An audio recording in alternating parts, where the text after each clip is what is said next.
오늘은 인공지능학과가 가진 리스크에 대해서 한번 이야기를 해보도록 하겠습니다. 실제로 좀 썸네일이 자극적인데 망한다는 얘기가 아니라요. 인공지능학과 지원을 희망하거나 인공지능 분야를 앞으로 업으로 삼으실 분들에 대해서 꼭 한번 생각해 보실 문제에 대해서 이야기를 해보려고 합니다. 그리고 실제로 이것은 저만의 생각이 아니라 나오고 있는 이야기입니다. 인공지능학과의 열풍은 대단합니다. 실제로 다수의 대학이 인공지능학과를 신설하고 있고요. 교원도 정말 많이 뽑고 있습니다. 이 이유는 대부분의 과제, 거기서 인공지능 내용이 포함이 돼야 되고 취업, 연구 분야에서도 인공지능이 굉장히 많이 쓰이고 있습니다. 논문들 보면 요새 다 인공지능입니다. 여기에 인공지능 적용해봤다, 여기에 적용해봤다 이런 식입니다. 당연히 돈이 되고 그러다 보니까 뜰 수밖에 없죠. 그리고 또 이름도 멋있잖아요. 그래가지고 정말 많이 뜨게 됩니다. 그래서 인공지능이 지금뿐만이 아니라 미래에서도 유망할 것은 매우 분명한 이야기입니다. 다만 여기에 리스크들이 있습니다. 먼저 개인 차원에서 볼게요. 인공지능 연구나 어떤 여러분들이 업으로 하게 되면 두 가지 길이 있습니다. 인공지능 기법 자체를 연구하는 일이 있을 수 있고요. 인공지능을 적용하는 일이나 연구가 있을 수 있습니다. 기법 자체를 연구하는 사람은 매우 극소수입니다. 실제로 무슨 인공지능 쪽 박사급을 나온다고 해도 어떤 기법이 있으면 그걸 살짝 튜닝하는 정도나 구조를 살짝 바꿔보는 정도지 자신이 무슨 기법을 제시하거나 이런 사람은 굉장히 소수입니다. 이미 딥러닝 같은 경우도 이미 70년대 다 이제 이론적으로 바탕이 돼 있던 것들이에요. 그러니까 아무래도 좀 많이 늦은 것도 있고 효율적인 측면에서 지금 나와 있는 걸 바꾸는 게 낫거든요. 그렇기 때문에 대다수가 인공지능을 어느 분야에 적용하는 연구가 되게 됩니다. 그런 일을 또 하게 되고요. 그렇기 때문에 인공지능, 머신러닝은 하나의 도구, 툴이라고 보는 게 옳습니다.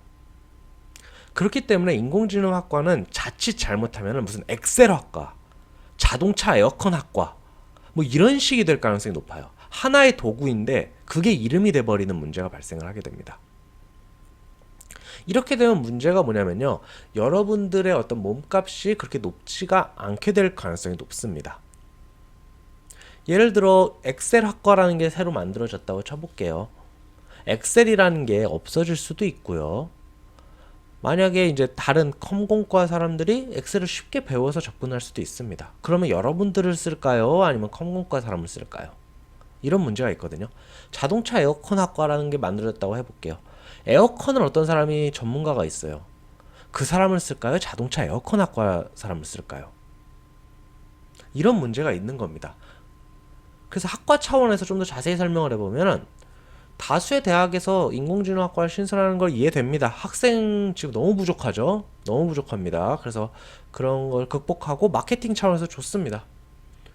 다만 컴퓨터공학과가 있고 통계학과가 있고 소프트웨어학과 같은 게 있는데도 또 만든다는 얘기입니다. 도대체 컴공과랑 인공지능학과랑 어떻게 다른지가 한번 생각을 해보세요. 근데 여기서 문제가 뭐냐면 그러면 인공지능학과만의 특색이 있지 않냐라고 했을 때 그 볼륨을 한번 비교해 보시면 좋습니다. 컴공과랑 인공지능학과를 한번 비교를 해보세요. 너무나 그 볼륨 차이가 큽니다.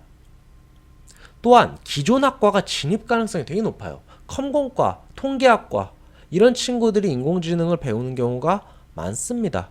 왜냐? 커리큘럼 한 트랙으로서 진행이 될 수 있거든요. 근데 인공지능 자체가 전공이 돼버리면 이런 점에서 굉장히 불리해지는 거가 됩니다. 대표적인 게 신문방송학과가 있습니다. 신방과도 분명히 굉장히 좋은 학과고 그렇지만 신방과 친구들이 실제로 취업에 어려움을 겪는 경우가 많습니다. 그 대학 자료들을 봐도 실제로 취업률이 높지 않은 경우가 많아요. 왜냐? 국문학과나 다른 학과 사람들이 신문방송 쪽으로 갈 수가 있거든요. 근데 신문방송학과를 나온 친구가 국문학 쪽으로 갈 수 있냐 이겁니다. 이런 문제가 좀 발생하게 됩니다. 그래서 인공지능학과를 마침 했더니 통계학과 훨씬 더 그 이론적인 배경이 강하죠. 컴공과 훨씬 더 컴퓨터에 대한 이해가 좋을 겁니다. 이 친구들한테 잡아먹히지 말라는 보장이 없습니다. 그래서 두 가지 방식으로 대비를 하실 수 있습니다. 첫째, 인공지능을 하나 툴로서 생각할 때 반드시 여러분들이 다른 전공, 다른 무기를 하나 준비하셔야 됩니다. 기계, 뭐 패션, 비전, 재활, 뭐 자바 등을 통한 안드로이드, 다른 언어, 법 언어 이런 것들을 하셔갖고 여러분들이 인공지능 하나의 툴로 사용하되 다른 전문가가 되는 겁니다. 이런 사람들이 실제로 오래 살아남고 몸값이 굉장히 높아집니다. 그래야지 만약에 혹시나 이제 인공지능 쪽을 계속 하시다가 어떤 여러분들 상품을 만들어내고 이러려면 다른 게 반드시 같이 있어야 되거든요. 그래서 인공지능만 하다 보면은 이런 걸 갖춘 사람들에게 여러분들이 밀릴 수밖에 없습니다. 왜냐? 인공지능 자체가 워낙 요새 코딩, 구형 같은 게 굉장히 잘 돼 있기 때문입니다. 또한 하나 더 추가를 하자면 인공지능은 굉장히 우수하고 창의적인 사람들이 하는 거고 데이터베이스 마련은 단순 반복 작업이라고 생각하시는 분들이 많은데요. 아닙니다. 실제로 데이터베이스를 마련하는 게 앞으로 더 큰 힘이 될 겁니다. 미국이 정말 강한 이유는 이런 데이터베이스가 굉장히 잘 갖춰져 있기 때문입니다. 그리고 이런 게 돈이 되는 겁니다. 이런 데이터베이스를 마련하는 직종과 업무도 한번 생각을 해보시면 좋습니다. 이런 걸 갖춘 상태에서 인공지능까지 툴로 사용하면 여러분들은 정말 대단한 사람이 되는 거고요. 인공지능만 다룰 줄 알면은 이런 사람들에게 계속 끌려다니는 게 마련입니다. 이건 논문 작성이나 실제로 일을 하실 때도 마찬가지입니다. 반면에 인공지능 기술이 없어도 데이터베이스를 잔뜩 마련해 놓은 능력이 있으시거나 데이터베이스가 이미 마련되어 있으신 분들은 충분히 살아남을 수가 있습니다. 이거 자체가 굉장한 무기이기 때문입니다. 디지털 시대의 모든 거는 숫자화 될 수 있습니다. 그렇기 때문에 숫자화 된 상태에서 뭔가를 다루는 건 큰 의미가 없을 수도 있습니다.